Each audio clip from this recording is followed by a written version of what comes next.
Lagi-lagi keluarnya itu lagi, itu lagi, itu lagi.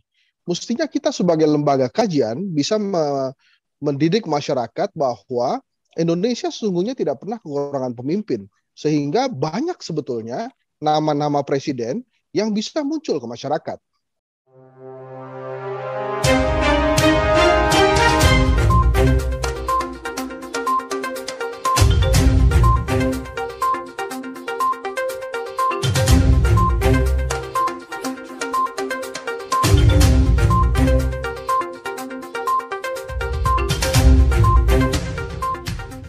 Kedai Kopi ini kan singkatan ya, Kelompok Diskusi dan Kajian Opini Publik Indonesia.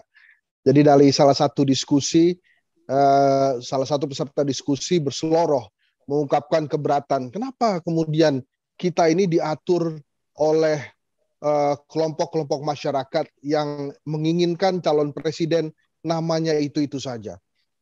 Lagi-lagi keluarnya itu lagi, itu lagi, itu lagi. Mestinya kita sebagai lembaga kajian bisa mendidik masyarakat bahwa Indonesia sesungguhnya tidak pernah kekurangan pemimpin. Sehingga banyak sebetulnya nama-nama presiden yang bisa muncul ke masyarakat.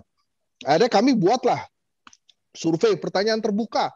Silakan, siapa yang menurut Anda pantas menjadi Presiden Republik Indonesia? Kita klaster-klaster tuh, ada klaster oposisi, kepala daerah di barat, kepala daerah di timur, ada akademisi, kemudian ada selebritis, ada atlet, dan lain-lain.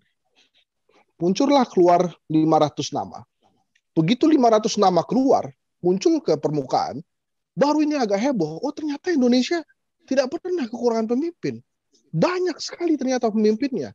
Bayangkan misalnya contoh, seorang Refri Harun itu namanya 2 kali muncul. Tokoh oposisi dan ahli hukum. Rizal Ramli juga begitu. Bahkan sampai 3 kali muncul, mantan menteri, terus kemudian ahli ekonomi dan oposisi. Jadi pada saat kita sampaikan ke publik dan publik terhenyak, mulailah kegaduhan sedikit ini muncul. Nama-nama yang tadinya tidak keluar, kemudian merasa dirinya mampu untuk juga bersaing sebagai calon presiden. Nah, kemudian misalnya ada klaster anti korupsi. Nah, itu ada macam-macam, ada namanya Abraham Samad, Sudirman Said, dan lain-lain. Termasuk Pak Firly Bahuri tentunya. Nah, dari nama-nama ini kan kita bisa lihat sebetulnya Indonesia ini tidak pernah kekurangan pemimpin. Jadi kalau kemudian Ketua DPD Pak Lanyala mengatakan bebaskan saja, itu saya setuju.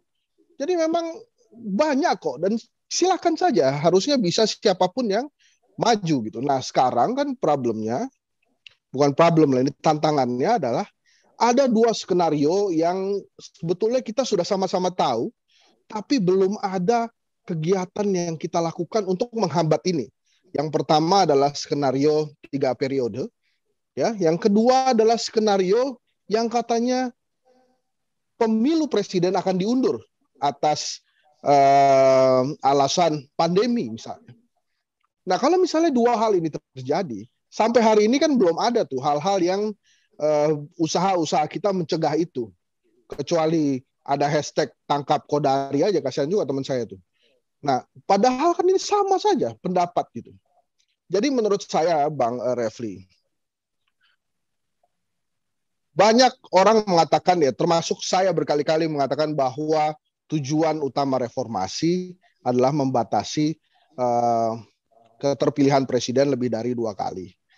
Nah, terus kemudian saat ini muncul ada wacana 3 periode yang banyak kemudian orang tidak menginginkan itu. Tapi ketidakinginan orang-orang untuk menjegal wacana 3 periode ini hanya sebatas opini, hanya sebatas pendapat di media sosial, tapi tidak ada hal-hal yang menurut saya benar-benar bisa mencegah itu. Misalnya nanti Pak Lanyala di DPD misalnya akan melakukan the Fifth Amendment, amandemen kelima Undang-Undang Dasar. Sudah siap belum nanti teman-teman DPD untuk menjaga agar isu-isu seperti 3 periode, kemudian isu-isu pemunduran jadwal pemilihan presiden karena pandemi itu masuk ke dalam pasal-pasal itu. Ini mestinya menurut saya yang harus dijaga oleh teman-teman DPD karena Bang Refli, menurut saya saat ini masyarakat tinggal bersandar kepada dua kekuatan besar negeri ini. Yang pertama adalah MPR dan media massa untuk bisa mencegah kong kali kong pembobrokan demokrasi ini terjadi nanti.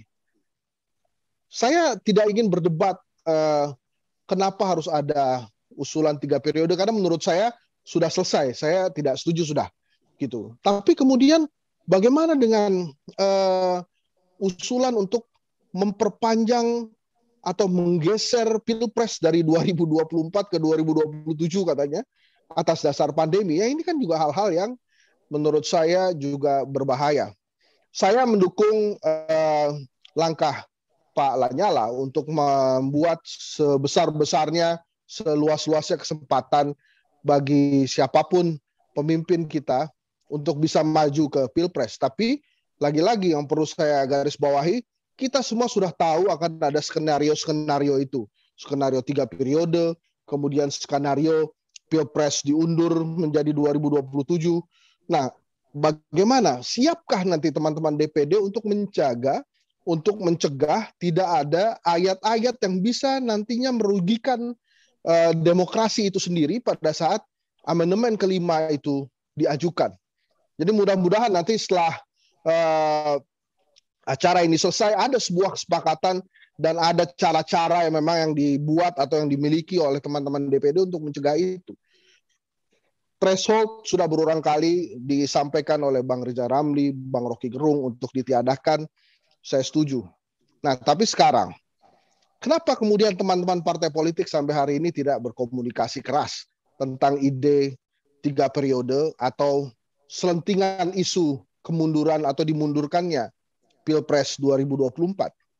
Saya sama sekali belum melihat itu.